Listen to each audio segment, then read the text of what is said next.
लेकीन बापाच्या नावासाठी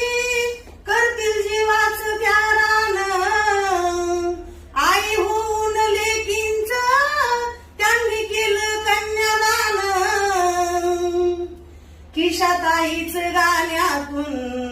आहे जनतेला सांगणं किशाताईच गाण्यातून आहे जनतेला सांगणं बीड जिल्ह्याचं नाव केलं लोकनेत्यांच्या लेकीनं बीड जिल्ह्याचं नाव केलं मुंडे साहेबांच्या लेकीनं नका वागू रे बेकीनं राहा विचार एकीनं नका वागू रे बेकीनं राहा विचार एकीनं बीड जिल्ह्याचं नाव केलं मुंडे साहेबांच्या लेकीनं बीड जिल्ह्यात